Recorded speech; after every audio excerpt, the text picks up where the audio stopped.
It's so much fun for me to get to talk to other people who love glass the way that I do. Tell me what kind of glass is interesting to you right now, what you're collecting or what's caught your eye, or if you are a seller, what are you looking for these days? If I saw a piece of these Steuben and Tiffany. Charles Lawton. Moonstone.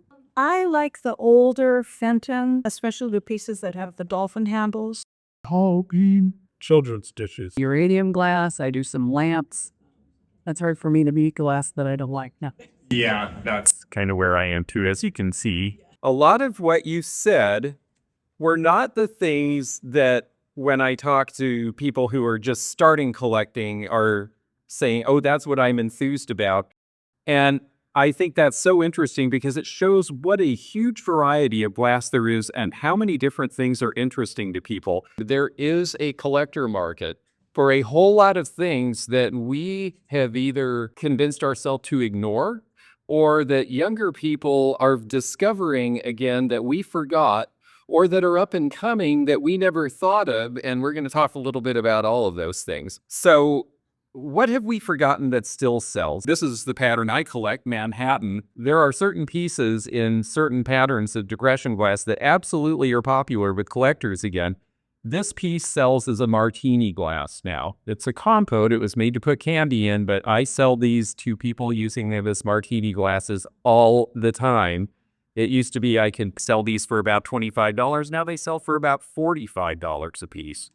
So there are depression glass patterns that are popular. Jeanette Glass made this ultramarine in the late 30s for a couple of years.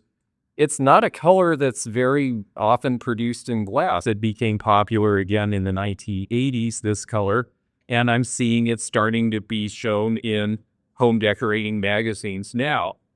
I went to an estate sale in Shelton. They had an entire box for $50. They said that it was the third week that they had the estate sale and no one had bought it. So I essentially paid the equivalent of $2 for that piece. Somebody just showed me where online they're selling for close to $100. I think there's a lot of things that we may be walking right by thinking are not interesting to people anymore, but that's not true. They really are. Cobalt is starting to come back. It was so popular with collectors in the 1980s when I was getting started. This is modern tone. I'm finding that I can sell any cream and sugar set I get in depression glass now. It might not be somebody collecting an entire table full, but they're interested in this because it's something they can use. I thought forest green. Forest green, great color. I love it. Yeah, me too. It's so rich and deep. Of course, green is very popular because it fluoresces under a black light and people are really into uranium glass, so we're seeing a lot of interest in that. But there are other colors in depression glass that are starting to make a comeback as well. I'm seeing a lot of yellow in decorating. I have a woman in her mid-20s who watches my YouTube channel, and she loves the color yellow. And every time I show something yellow, she's all very excited about it. And a lot of other people seem to be interested in this color now too. So these patterns like Lorraine and some of the other patterns that were that color from the era definitely have a collector now. And then interesting pink. I keep thinking pink is going to make a big comeback because everybody's painting gray walls, so you need something that looks good with gray. I don't think that's actually happened yet, but I'm still counting on it. And what are you collecting these days? Okay, Steenders, Baking, Blankfilm, Pilgrim.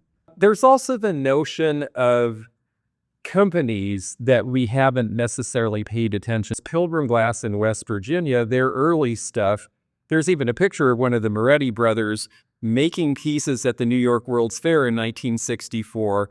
They came directly from Murano to West Virginia and did all their designs for the first 25 years of production approximately. But Pilgrim is a company that I think is a real sleeper. There's been books about Blenko, there's books about Viking, that Pilgrim Glass was producing at the same time as those, but there's no book. There's not been an official reference on them. And because of that, a lot of people are not aware of Pilgrim. This is Pilgrim Glass. This is part of their Masterworks line. This was done in the 1980s and 90s. They were really, really popular in New York City and a lot of the big cities. And they were also popular here in Washington because I had the good fortune when I was involved with the Centralia factory outlets. We opened a store that was dedicated to selling Pilgrim glass seconds and overruns. And so there was a Pilgrim glass factory outlet here in Washington, and Pilgrim glass was distributed in the Northwest as a result. They didn't mark back in this period of time. So a lot of people just figure, oh, this is something that came from China. They don't have any idea. It looks pretty contemporary. So I'll see a price of $30 or $40 on this. Well, they originally sold new for about $150. And if you sell them to somebody who knows, they will sell today for $150. And the thing that a lot of people like to do is they put a few little felt pads on here and they get a round piece of glass cut and they use it as a table. And that was how a lot of them were sold originally, or you could just use it as a giant vase, which it is. But that was the idea behind these, was they were large architectural pieces of glass. And this, to me, is a real sleeper. When I find these, they're usually priced really inexpensively because people don't know what they are. And they made them in their cranberry color, and they made them in actually all the colors they made, which were 7 or 8 colors at the time. So it's a pretty broad spectrum. Where Carnival glass is concerned, I'm not seeing a big resurgence in Carnival glass, except for trunk vases, strangely enough, which when I started in the business, we kind of thought of these as dime dozen, and the Great Carnival, of course, the early Fenton pieces in those, well, they're still very popular, but as far as a basic piece of Carnival glass, this will sell all day long because the people who like swung bases have decided that this sort of has the same look to them. And so there is an interest in this shape because they see it as something they can put in a row with more modern glass and display it, and it looks fun together. Another cut glass company that I think is sitting right in front of us that people overlook sometimes is Waterford, that is selling to an audience who are entertaining these days. And there's still interest. They get lots of different patterns, a pretty easy thing to find. A lot of people aren't paying attention now because, oh, it's clear. Nobody wants clear. Well, people do want clear if it's good quality and has a good name. And Waterford is definitely one of those things that has a good name. Someone else mentioned Steuben. A lot of Steuben clear glass I will see being overlooked when I go to sales or shows, and yet there is still an active market because people recognize that Steuben is quality. I didn't bring any of their children's wear, but of course, one of the companies that was really known for children's wear was Akro Agate. And I am finding that a lot of people are interested in Akro Agate again. When I was first in the business, it seemed like something that sold pretty inexpensively. They made a lot of little novelty pieces, and people didn't pay much for them, but they would buy them. Well, now there is a huge interest in marbles. Not just Akro Agate and those kind of marbles, but art glass marbles. There is a big collector surge in marbles in general right now. And that includes Akro Agate and some of the other American makers. But the reason these pieces are selling for a lot more than they used to is Akro Agate sometimes, including in the marbles, use uranium. And so you will have the uranium flask glow. Now, some of it does and some of it doesn't, and sometimes pieces that look the same, one does and one does not. I don't see a whole lot of their stuff with the original wire work anymore, and that brings a premium. Now, I had one of these, and it glowed under a black light, and this one is the exact same color, and it doesn't. And the difference in price is about $50. The one that glowed sold for $100. This one will sell for about $45. Nowadays, I have learned to do what a lot of younger collectors do, and they come along and they bring their black light and they shine it on everything. And so you have the Fenton picture here, and it's beautiful without the black light. And if you like black light glass, well, it looks great with it. And I am told by Fenton people, the beverage sets, they're just really hard to sell because they're so big. But it's not true. I sell the beverage sets in Cranberry. I sell them in this color. The other thing that they tend to look for with their black lights is cadmium. And I notice with amberina glass, particularly when you get to the amber part, that's usually where it glows. And there are some people now who have cabinets rigged up with black lights, and there are some black lights that show an incredible spectrum. They will have different cabinets that light their glass with different color spectrums, and They are just avid with it. There's certain dinnerware, the way that it's glazed will glow with the black light, and there are people who are starting to get interested in that. So the black light phenomenon seems to not be going away. We talked a little bit about the Tiffin cadmium and, of course, uranium glass, but another thing that people, and I'm going to slaughter the name of this, somebody help me with the chemical they put in this. Neodymium? Neodymium. Thank you. See, I never get that word right. Neodymium, thank you. In alexandrite glass. And alexandrite glass, for the people who understand it, is very popular. And of course, we can't show it in here because our light spectrum is about the same as it is outdoors. But in certain kinds of light, it's going to be this color. And of course, in a different kind of light, you're going to see it as more of an intense lavender color. And so people, again, are lighting their cabinets and it's lavender and everybody goes, wow, that's really neat. And it is really neat. And this piece, I think I paid $30 for that piece, and it's probably a $75 piece. And they sell pretty regularly to the people who are in the know. And so this is one of these things, again, when I say this is stealthy, it's because these things, if you know, these things are desirable. And there's good reason for them to be. My maid was Cambridge for all these years. I remember I learned a lot about Cambridge during UES. Cambridge is another thing I've always really liked. The first day I worked in an antique mall, I had someone come to me. I was brand new. I didn't know anything. And they said, do you have blue Caprice? And I said, well, I think I saw one in the parking lot. And they said, no, it's glass. And then they saw a piece. And they took me to the cabinet and said, you must be new here. And I said, yeah, that's my first day. And they said, well, it's this. And let me tell you all about it. Cambridge made it, and it was really beautiful. And they bought the piece. And I loved Cambridge Blue Caprice ever since, because it was my introduction to this world. And I just got a bunch of it. And this is another thing I'm told, well, that used to be really popular. Well, it's still really popular. This piece is probably a $65 or $75 piece. This little Druid here, it had an old mall tag, and this is one of these things where I like to say, let's not believe the rumor that these things aren't desirable anymore. So this one has an old mall tag that says $95, and I thought, oh, well, they couldn't possibly be selling for $95 anymore, and I went online, and this particular one, yes, it is selling for $95 still, because this particular style is harder to find than the upright style. So don't believe the hype. It does pay to actually look at what's happening these days. One other misnomer that I had that I want to share. How many of you know this is ruby flashed glass? Okay. I always called it that too. I have a very knowledgeable glass person who really loves Victorian glass, and he said, I really wish you would quit calling it that because it is stained.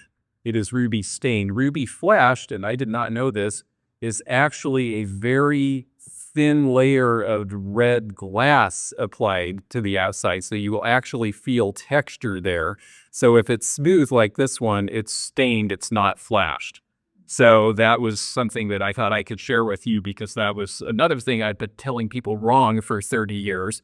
And I thought this is my chance to atone. Some collectors avoid this because you can't dishwash it. You shouldn't use Windex on it. This was $2 at an estate sale. It's a wonderful little piece, and I sell the wedding boxes every time I get them. They're cute, they're fun, they're practical. There's various things you could use them for. How many of you know the reason that they're called wedding boxes? Cake. Cake, yes. Originally, the bride would save one piece of the wedding cake in it and take it home in the wedding box. And so that's the reason for the name, which I thought was a fun story. Another pattern that, hard to find in good condition, but it does sell because it's beautiful, is Della Robbia by Westmoreland. And this is another one where the colors are stained, and so if they're not taken care of well. But what I'm realizing, talking to younger people who are collecting glass, is that my generation, again, we were it's got to go in the microwave, it's got to go in the dishwasher, don't ask me to fuss around with things. Well, younger people are a little more willing to fuss again because again, people are staying home more. People are paying giant amounts of money for their houses, and then they don't have money to go out. So they're staying home, and they're inclined to want to have nice things in the house, and they have a little bit of time. A lot of people are working from home now. So we're going back to a time where there's more time to take care of things. So they may not want something like this that gets used all the time, but they'll buy a piece as an accent piece. Or barware, all this barware with the gold trim. They're happy to buy that and polish it up and clean it after it's done. It's very popular now. So again, some of these ideas that we've had about what people like, it's changing. And I think it's great because it means all sorts of things that we haven't paid attention to for a while are things that people like again. Fairy lamps, very popular. And this one, of course, is Westmoreland. The Fenton ones have gone crazy, and the other companies are starting to follow suit. And I thought this one was nice because it's a nice color. It's got the painting on it. I don't see a lot of Westmoreland with an artist's signature on their painting. They typically didn't do that the way Fenton does, but this one has that.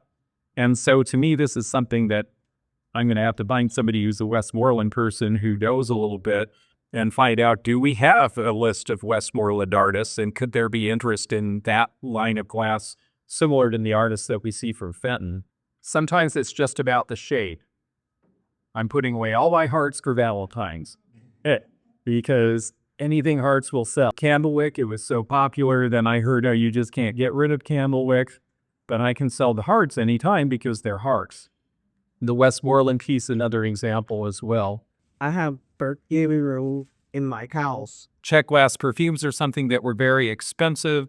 They came down in price, and now there is a new generation finding them at today's prices and thinking, wow, they're really beautiful, and they're selling again. Check glass 1930s with the threading. I think threading is interesting, and personally, I'm starting to look for these pieces. I have a friend who is in her 30s. She's got a giant YouTube channel known as Crazy Lamp Lady. She's buying check glass spattered pieces, and she is selling them like crazy. Not only am I looking for that, but this is a Pilgrim piece, and Blanco also did threading again in the 1980s because the 1980s was this era of Art Deco revival. And now there's people who are in their 40s and 50s who grew up with this sort of thing, and they think it's interesting. And I have to admit, I do too. They're also interested in original stuff. This is a Louis glass pitcher from the 1930s. And again, cobalt blue, it's a functional thing. A lot of people like to buy for function. When we talk about function, this is another thing. I'm told all the time, oh, Fostoria American, it just doesn't sell anymore. Well, it's true that there's a million bread and butter plates and a lot of the basic stuff.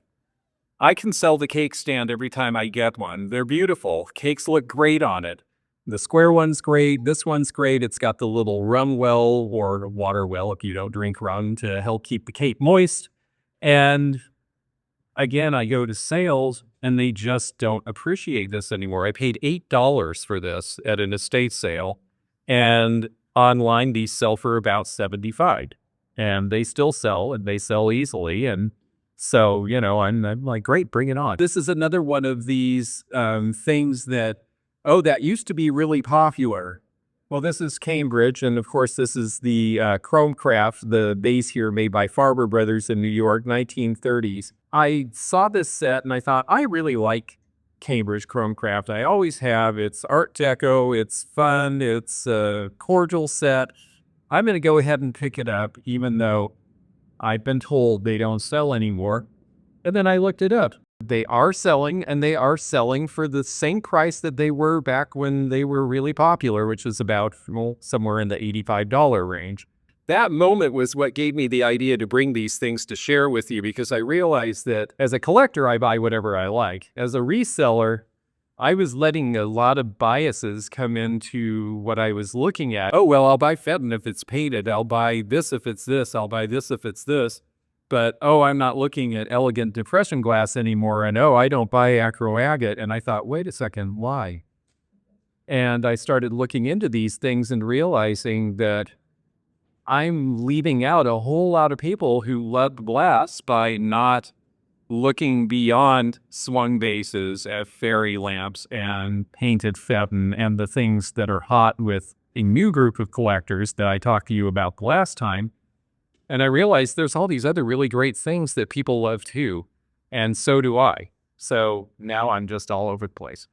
Ruby is interesting to me because I don't see a lot of people collecting ruby now. And just when I said that, I was in the Lander Street Vintage Mall in Seattle, and a woman came in and said, I'm looking for an Anchor Hawking Royal Ruby 7-inch bowl. I remember just stacks and stacks and stacks of them. And could we find one in that entire huge antique mall?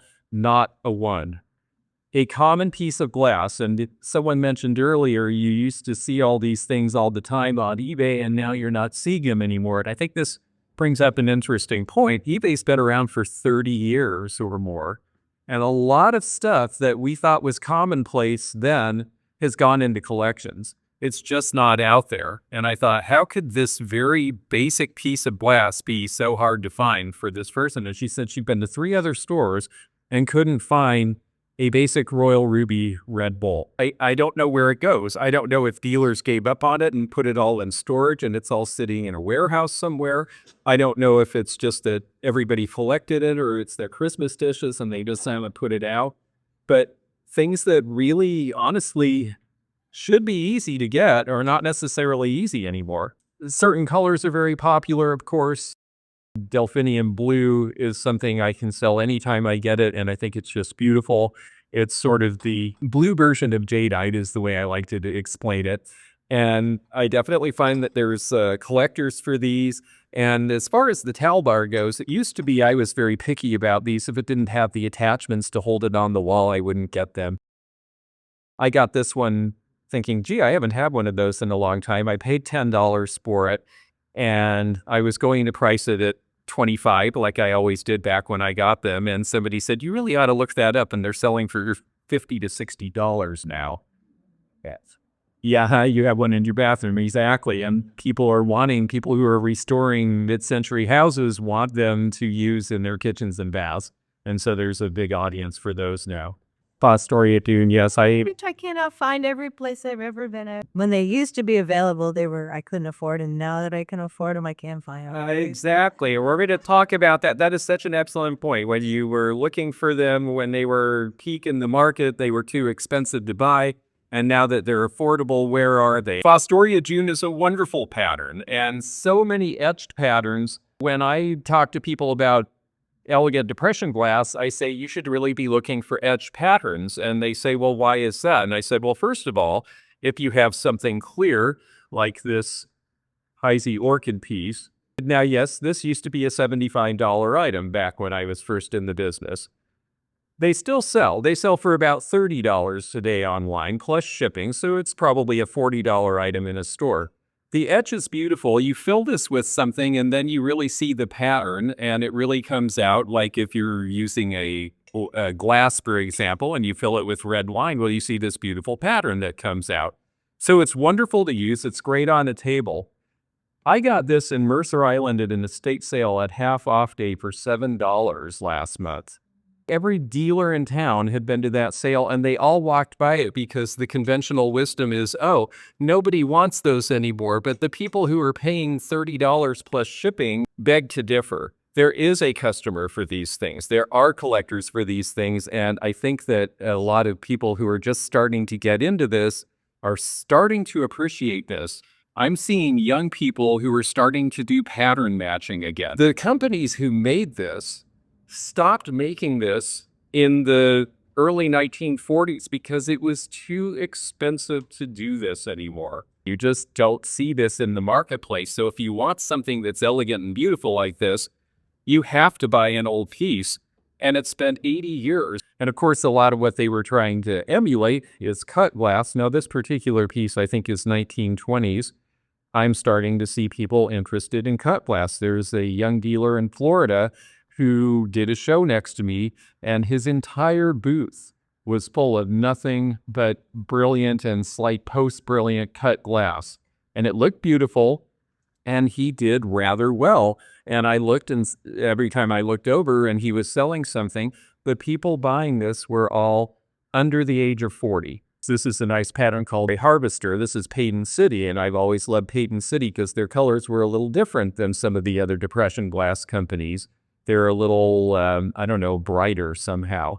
And this is another piece that was a real sleeper. And a lot of the people who are selling estates now, they just have this notion that this stuff isn't of interest to people, but there is a collector for these things. Another pattern, and I think it's because it's a very strong pattern, I'm selling a lot of Sharon these days. This cabbage rose pattern, it's an interesting pattern because it's impressed rather than above the surface, so it has a little bit of a deeper look. I grabbed this piece out of my store because I had a whole bunch of it, and I went in and the whole shelf was gone, and that was the last piece, and I wanted one to show you. My focus has long been depression and elegant glass, but the last few years I've fallen in love with early American cabinet glass. I heard a couple of you say you were interested in pattern glass. When I think of how do we get new people interested in the glass that we all love, one thing I look to is, well, let's find something that hits the people who are coming into the market who have some sort of an interest. Well, we have military bases here. Well, this is Admiral Dewey in the Admiral Dewey picture. It's not selling for a fortune, but it's selling for about $25 or $30 or more.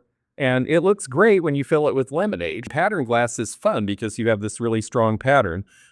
This is McKinley, assassinated at the World's Fair in Buffalo in 1901, and this was the bread trade they did as a memorial to McKinley. This is something that was sitting forgotten on the floor in an antique mall in New York, and I paid $5 for it, and it's about a $30 item. I love hearing you folks talk about the stuff you are interested in and hearing pattern glass and some of these things coming out.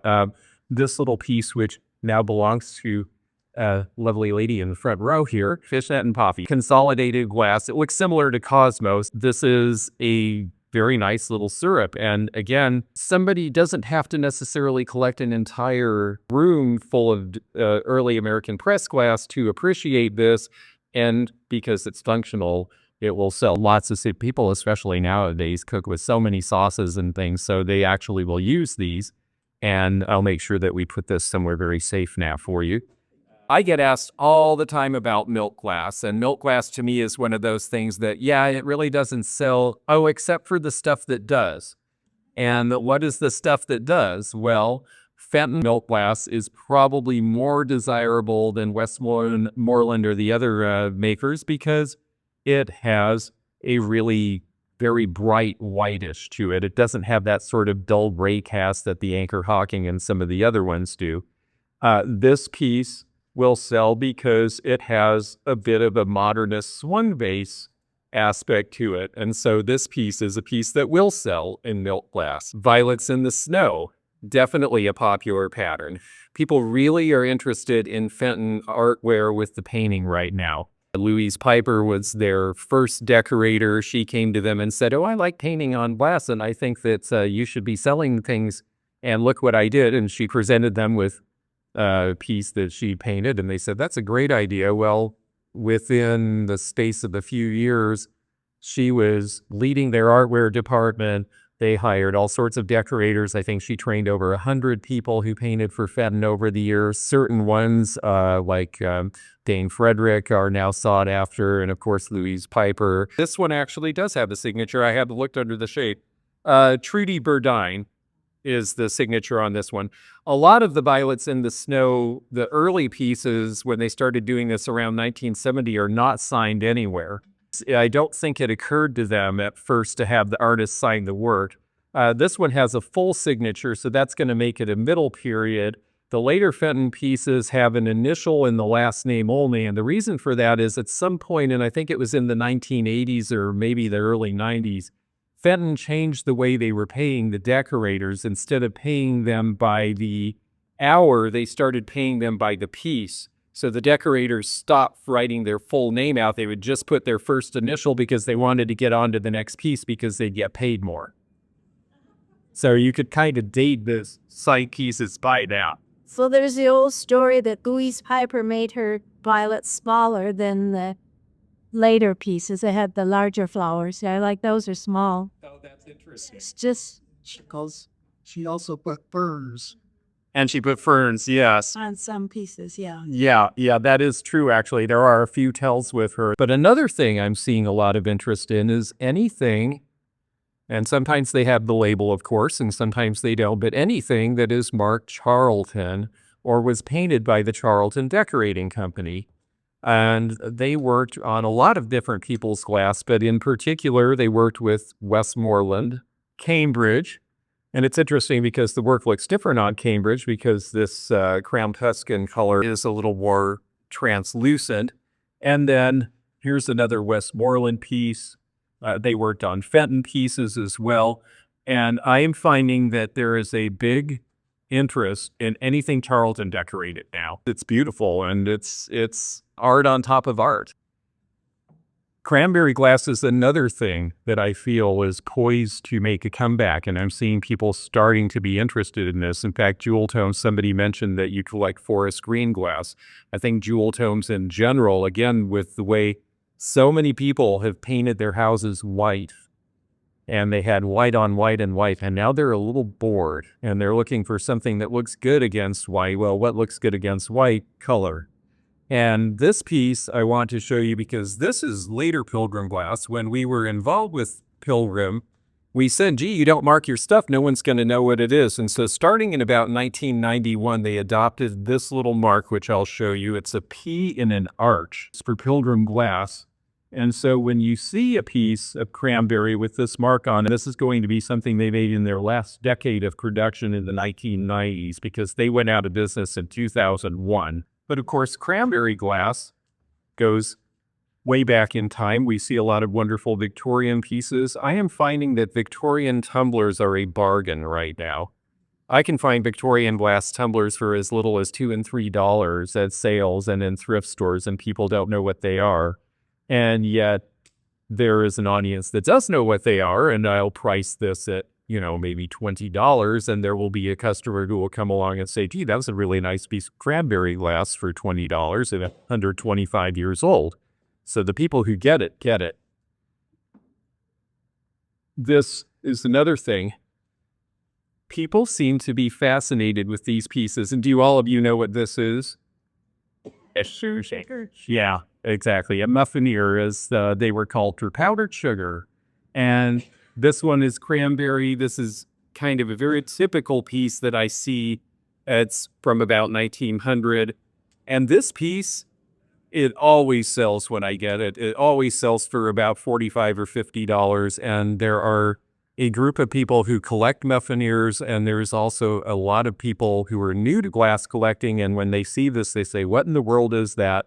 And as soon as you explain to them what it is, they say, that's so interesting, and it goes home with them. And honestly, I cannot keep muffineers in stock. This piece, of course, is Fenton, and it's the nice melon shape, as I love Fenton Cranberry. Pilgrim, again, occasionally you'll see them with the label. They made a lot of the miniature ewers and the little pieces like this. And you see a lot of this from the 1980s and 90s, and they're running all over the place, and they're at estate sales now, and they're marked for very, very little money. And people are starting to catch on and collect those. Because especially a lot of us who collected a long time, well, I can fit this size. I might not be able to fit this in my house, but I can fit something small. Novelties are definitely very popular again. Now, candy containers used to sell for more, but if you have one that is actually complete and intact and has all of its interesting pieces like this one does, has the receiver, has the bell, has the baffle, and because it has everything, this is actually hard to find in one piece. And so, they're still selling. They sell for about $25 or $30 a piece. We're also seeing a lot of interest in animal figures. Just about any glass animal that is American made from 1980s or below will definitely be something that will find a new home. This little dog is a Mosser piece. And I'm also finding that chocolate slag, which for a long time was very slow in the market, is now interesting to people again. So a lot of these things that I see people pass by, I am happy to pick up because I think they're interesting. There's a couple little misnomers I want to talk about too. How many of you know this as Bristol glass? I see people nodding. How many of you know what it really is? When I first got into the business, I was told the story that this was Bristol glass. It was made in America and England. And the reason that it wasn't more popular with collectors is because nobody could tell what was made in the US and what was made in England. All of that is a lie. This is Bohemian. Real Bristol glass is a cobalt blue color that was made in Bristol, England in the 1820s. You almost never see it in the United States.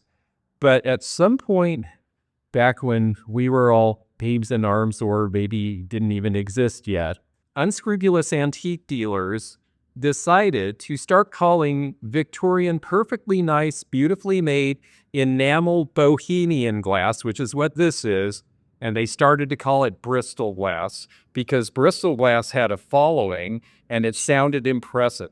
And because of that, generations of us have been taught to call this Bristol glass, and it is not. So I wanted to show you that and tell you that story because I'm trying to retrain myself and everybody else to refer to this as Victorian Bohemian enamel glass, because I'm hoping that maybe if we call it what it really is, that people will start to appreciate it more. I am shocked how inexpensive these pieces are. They're 150 years old. I think this one cost me $2. I do sell them. I mean, I think I have a price of $27 on this. It will eventually sell for that price. But I've seen really big, beautiful pieces of Bristol glass that is Bohemian sit for ages because people don't really know what it is. And so I wanted to share that with you so that now we all know. Another thing that I think is creeping up on us, 5 years from now, we will have the 50th anniversary of the explosion of Mount St. Helens. And I have started to put aside Mount St. Helens glass. When I was in Centralia, the person who had the patent on Mount St.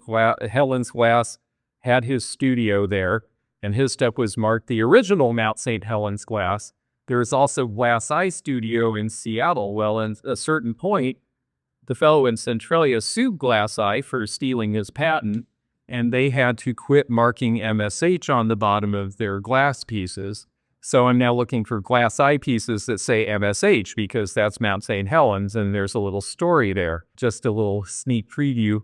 I'm accumulating all sorts of Mount St. Helens items because I'm hoping to write a collector's reference book about Mount St. Helens items and release them in 2030 for the 50th anniversary. I also think of things that are glass that are not the kind of things that people necessarily think. I remember the first time I came to a glass show with silhouettes, and people said, "Oh, but those, well, yeah, I guess they are glass."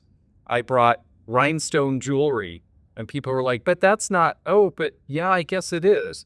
Because I read the rules, and the rules said it had to be made between the beginning of time and 1960, and it had to be primarily a glass item. And I thought, well, these are primarily glass items. And you know what? I had a lot of customers say, "Oh, this is really fun. I love glass, but I already have a house full." I never thought to collect silhouettes and put them on the wall. I never thought about costume jewelry being something that would be interesting to me as a glass collector. My entire interest in costume jewelry sprung from the fact that I was a glass collector. And then I started learning about the Swarovski crystals and all the different cuts, and I thought, oh, this is an interesting area of glass I never considered before. So there are ways we can expand our horizons.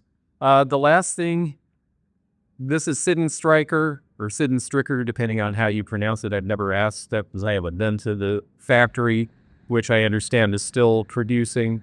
But we had a lot of fused glass made in this area as well. Kurt McVeigh was a big local fused glass artist. And I see interest in these kind of pieces because they're colorful, they're fun, and it's another method of glass production that's interesting to people, that's a little outside of some of the things that maybe we've thought of before. So I guess my conclusion with all of this is just to say I love that all of you are collecting a lot of different things in glass, that you're not just jumping on the bandwagon of what's popular now, and that you are buying what you really love. And that's what I think everyone should do. And so I just wanted to present you a whole bunch of things that people really do love that a lot of people have forgotten. And I think that for collectors and people reselling as well, there's a lot of potential beyond just the things that are big sellers online, because everything is interesting to somebody somewhere. And all of this is interesting to me. So with that, if there's any questions. Well, I thank you again. I know Jordan's had some health problems, and I've talked to him 2 or 3 times and told him if he couldn't make it, we would understand, but he was really anxious to come, and so.